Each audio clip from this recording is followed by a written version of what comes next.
You keep asking God for signs, but He's already confirmed it. You keep praying, Lord, is it him? Is it her? But the answer has already come 3, 4, 5 times. The question now isn't, is this the person? The question is, why are you still afraid to believe what God has already spoken? If you're in that place where you recognize the signs, but something inside you still resists, still questions, still looks for one more confirmation, just to be sure, this message is going to expose the real root of the problem. Because the obstacle between you and this promise isn't a lack of divine revelation, it's your own unbelief disguised as wisdom. You know exactly who I'm talking about. That person who won't leave your mind, no matter how much you try to distract yourself.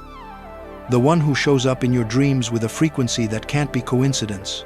The one you catch yourself praying for without even realizing it, interceding as if they were already part of your life. The one who crosses your path at such specific moments that your soul recognizes God's hand orchestrating every encounter. The signs have already come, in dreams that brought unexplainable peace, in prayers where God revealed that person's heart to you, in meetings that defy any logic of coincidence, in confirmations through other people who didn't even know what you were praying about, even in the silence, when you stopped forcing and simply felt that supernatural certainty that something greater was happening. But your mind still whispers, what if I'm interpreting this wrong? What if it's just my heart creating illusions? What if I'm seeing signs where there aren't any? And that's when you go back to God asking for one more confirmation, one more sign, one more proof that you're not mistaken. But let me ask you a question that's going to hurt. How many confirmations do you need to believe what God has already established? How many signs are enough to convince a mind that has chosen to doubt? The problem isn't the absence of confirmation. The problem is that there's an unhealed emotional wound inside you that's sabotaging your ability to receive divine revelation with simple faith. You're not being cautious, you're being unbelieving. And there's a huge difference between spiritual wisdom and fear disguised as prudence. I just want to be sure. I need one more sign to confirm. God knows me. He knows I need something clearer. These phrases come out of your mouth, but what your heart is really saying is, I'm afraid of getting hurt again. You call caution what is actually unbelief dressed up in spirituality. You say you're waiting for more signs, but deep down you're waiting for a guarantee that you won't suffer, that you won't be rejected, that you won't go through the humiliation of having given yourself to something that wasn't real. But here's the truth that will set you free. Faith never comes with human guarantees. It comes with divine convictions. When Abraham left his land, God didn't give him a detailed map. When Moses went to Pharaoh, God didn't promise it would be easy. When Peter stepped out of the boat to walk on water, Jesus didn't guarantee he wouldn't sink if he doubted. Faith is believing what God revealed, even when circumstances haven't aligned yet. It's trusting the word He spoke, even when your past experience screams that you might be wrong. It's walking in spiritual certainty, even when your rational mind can't process how everything will fall into place. Your doubts aren't protection, they're prisons. Every time you question what God has already confirmed, you're not being wise. You're allowing past traumas to govern your present faith. Every time you ask for one more sign, you're not seeking direction, you're looking for a way to not have to trust God completely. And the most tragic thing is that God is honoring your unbelief. He's waiting for you to process internally what He has already established externally. He's waiting for you to heal the wounds that are preventing you from believing with simplicity what He revealed with clarity. When Gideon asked for confirmation with the fleece, God granted it. When he asked again, reversing the sign, God granted it again. Not because Gideon was being wise, but because God is merciful with our human weakness. Not because it was necessary, but because God's heart has infinite patience with our slowness to believe. If God is showing you the same person repeatedly, in dreams, in prayers, in encounters, in confirmations through other people, it's not because He's repetitive.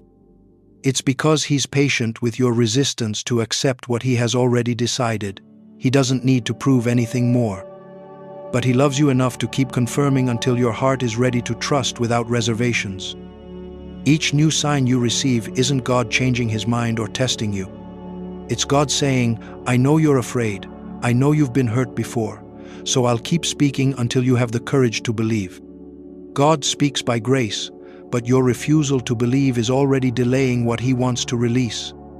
The repetition of signs isn't to validate your doubt, it's to heal your unbelief. Your doubt doesn't protect you, it postpones your blessing. Here's a truth that few preachers have the courage to speak. Your unbelief is delaying God's timeline for your life. What was supposed to be released in 2024 might be pushed to 2025 if you keep blocking with your mind what God has already released in the Spirit. I'm not saying you can force God's timing. I'm saying you can delay God's timing when you refuse to cooperate with what He has already revealed. When you keep living in doubt instead of living in preparation, you're not waiting on God, you're resisting God. Think about how many times you've already prayed, Lord, if it's him, confirm it one more time. God, if it's her, give me one more sign. Father, I just need one more proof to be sure. And how many times has God already answered those prayers? How many confirmations have you already received? How many signs have already been given? Now imagine if, instead of asking for more confirmations, you started praying, Lord, give me courage to believe what you've already spoken. God, heal the wounds that are preventing me from trusting your revelation. Father, prepare my heart to receive what you've already established. Doubt delays heaven. Faith attracts the right timing. When you finally stop questioning and start preparing, when you stop asking for more signs and start working on what's preventing you from believing the signs you've already received, things will start moving in a way that will surprise you. God is waiting for you to move from the "is it" phase to the "when will it be" phase. He's waiting for you to migrate from the energy of doubt to the energy of preparation. Because there's a difference between someone who's questioning the promise and someone who's preparing to receive the promise.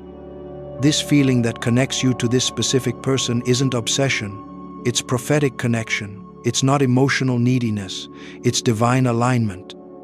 It's not your mind creating fantasies, it's your spirit recognizing what God has already established in heavenly places.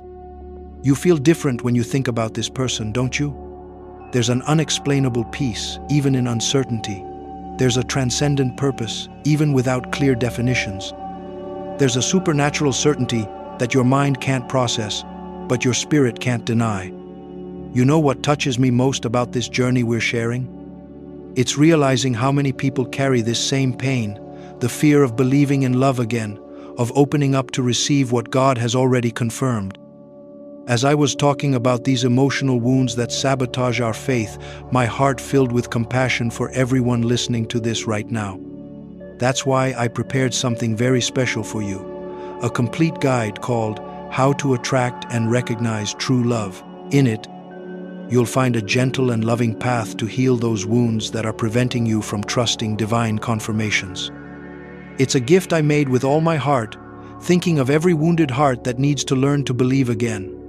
It's available in the first pinned comment. If it's for you, you'll know.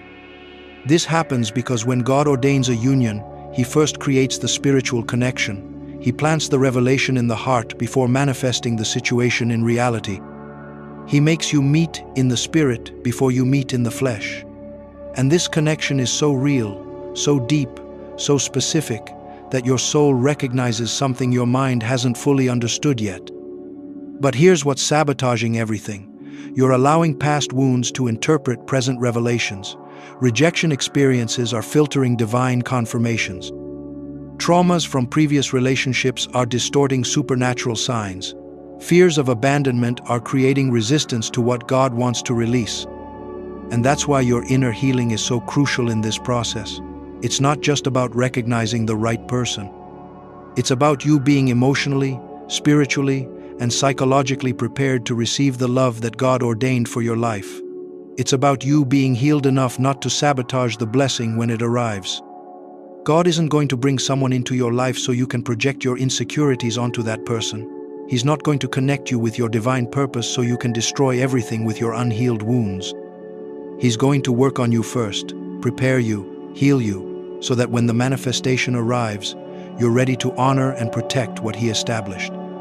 This preparation you're living through now isn't punishment, it's empowerment. It's not delay, it's alignment. It's not God making you wait out of cruelty. It's God preparing you so you don't lose through immaturity what He's about to release through love. The time has come to make a definitive choice. Are you going to keep living in the energy of doubt, always questioning, always asking for more confirmations, always looking for more signs? Or are you going to migrate to the energy of preparation, believing what God has already revealed and organizing yourself to receive what He's organizing to release?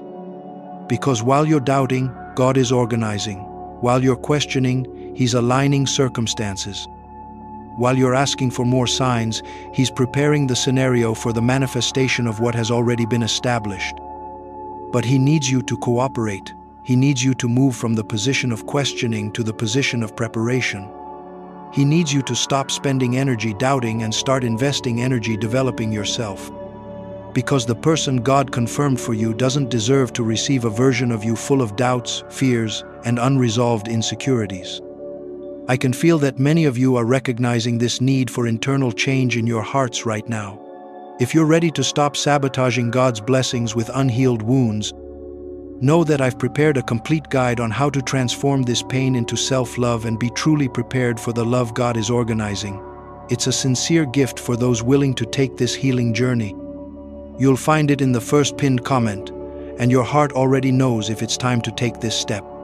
So, starting today, instead of praying, "Lord, confirm it one more time," pray, "Lord, prepare me for what you've already confirmed." Instead of asking for more signs, ask for more faith. Instead of questioning the revelation, question what inside you is resisting the revelation. Work on your emotional wounds. Heal the traumas from past relationships. Develop enough self-esteem to believe you deserve the love God ordained. Build emotional maturity so you don't sabotage the blessing when it manifests. And most importantly, learn to rest in God's sovereignty. If He confirmed it, it will happen. If He revealed it, it will manifest. If He promised it, He will fulfill it. Not in your timing, but in His perfect timing. Not your way, but in the way that will bring more glory to the kingdom and more fulfillment to both of you. But how do you know when you're finally moving from the doubt phase to the preparation phase? There are clear signs that your faith is overcoming your unbelief, and I want to share these milestones with you now. First, you stop looking for external confirmations and start finding peace in the confirmations you've already received. Instead of seeking more signs, you revisit the signs you've already had and find in them the certainty you were looking for outside. You realize you didn't need more revelation, you needed more faith to believe the revelation you already had. Second, your prayer changes from questioning to preparation. You're no longer praying, "God, is it Him?" but rather, "God, how do I prepare for Him?" Your conversation with God is no longer about confirming the person, but about confirming your character, your maturity, your readiness to be the best version of yourself in this relationship that's coming. Third, you develop supernatural peace even in the uncertainty of circumstances. You no longer need to know all the details of how and when everything will happen. There's a quietness in your spirit that comes from absolute trust that God has everything under control. This peace isn't passivity, it's active rest in divine sovereignty. Fourth, you start working consistently on your own development. Instead of being obsessed with the other person, you focus on becoming the person who would be a blessing to any spouse. You invest in emotional healing, spiritual growth, financial stability, relational maturity. You understand that God won't unite two broken people. He'll first restore and then connect. And finally, you develop anticipatory gratitude for what hasn't manifested yet. You can thank God for the promise even before the promise arrives. You can praise for the miracle even before the miracle happens. This anticipatory gratitude is the final stage before manifestation because it demonstrates mature faith that doesn't need to see to believe. What you've been living isn't craziness. It's prophecy in motion. What you've been feeling isn't illusion. It's divine revelation. What God has confirmed isn't meant to be questioned infinitely. It's meant to be received with faith and prepared with wisdom. Stop asking for more signs. Start working on your ability to believe the signs you've already received. Stop questioning the promise. Start preparing to receive the promise. Stop living in the energy of doubt. Start living in the energy of expectation. Because God doesn't want you to just recognize what He revealed. He wants you to be ready to receive, protect, and multiply what He's about to release in your life. The confirmation has already come. Now it's time to believe. It's time to prepare. It's time to trust that the same God who revealed is powerful to fulfill what He promised. How many more times will God have to repeat what He's already confirmed until you decide to truly believe? If this message touched your heart, if you recognize that you need to stop doubting and start preparing, write in the comments, "I'm ready to stop doubting, I receive this confirmation." And subscribe to this channel for more words that will strengthen your faith and confirm what God is doing in your life. Trust the process, trust His timing, and trust that God completes what He started. If this content has made a difference in your journey, and if you believe it deserves to reach more people, you can support this channel in a very simple way. Just click the thanks button below this video and make a donation. Any contribution, no matter how small, helps keep this space alive. And even if you can't right now, your presence here is already an immense gift. Grateful to have you with us.